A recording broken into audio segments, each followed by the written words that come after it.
Samantala mga kapuso, kasalukuyan po nagsasagawa ng isang press conference si Ricky Carandang dyan po sa, sa Brunei, kung saan po isinasagawa ngayon ang ASEAN Summit. Pakinggan po natin. For the option of a binding code of conduct. So, because it's one of the claimants of the Spratlys group of islands, how far or how close are we to a binding COC? Within ASEAN itself, not including China and its external influence over ASEAN? Well, Linda, as you know, the talks on a code of conduct began more than 10 years ago in 2002. And it has proceeded over the decade in fits and starts. And we're happy to note that in the last few months, ASEAN and China have had more discussions about a code of conduct. I don't know the specifics about it, but if you talk to our foreign ministers and those of our neighboring countries, they seem to believe that the talks in recent months have led to a moving forward somewhat on the code of conduct.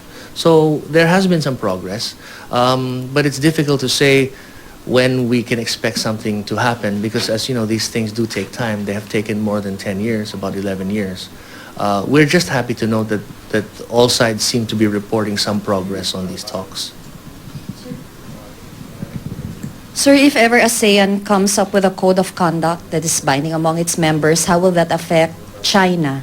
Can we force China to follow that code of conduct?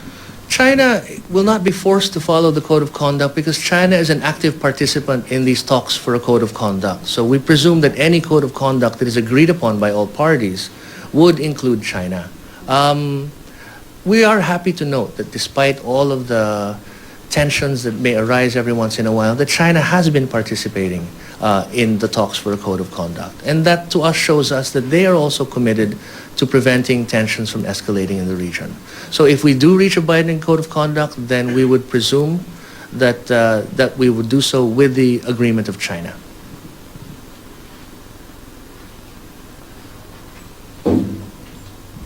Is this one of the reasons why we haven't filed another protest regarding the concrete blocks discovered in Scarborough?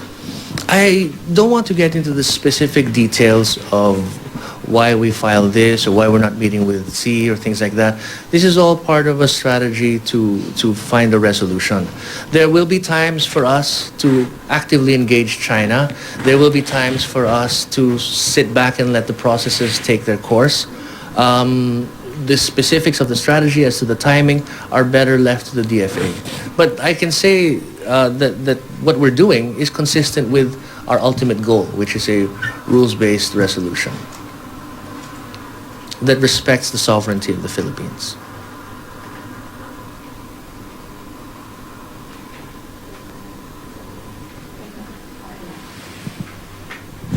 Sir, one of the ASEAN community is on top of the agenda of this summit also. How prepared, this is such a general question, but Sure. how prepared is the Philippines for such an idea? Are Filipinos, do Filipinos even understand what an ASEAN community by 2015 mean? We're doing our best to prepare for that.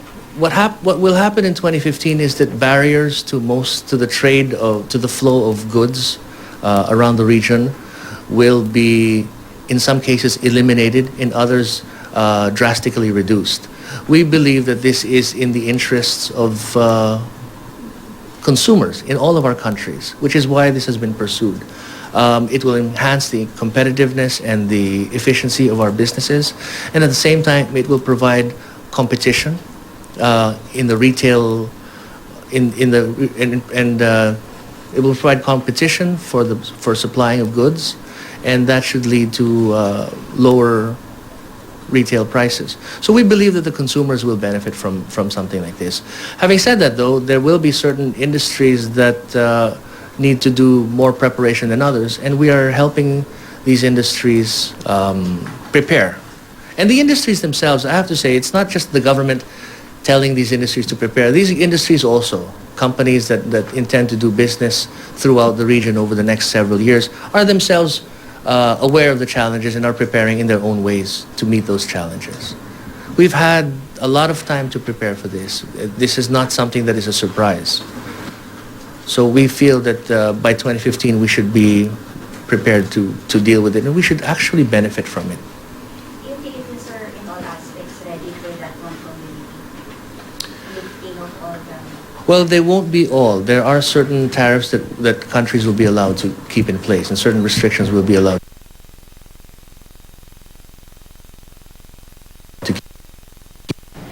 Mga kapuso, yan po ang press conference ni Secretary Ricky Carandang dyan po sa Brunei, kung saan nga po isinasagawa ang ASEAN Summit. At kabilang po sa mga sinabi ni Secretary Carandang ay tungkol po doon sa pag-uusap ng mga miyembro ng ASEAN tungkol sa posibilidad ng pagkakaroon ng isang Code of Conduct. At sinabi nga po niya na kabilang daw ang bansang China sa pagtalakay o pakikipag-usap tungkol sa isyong ito.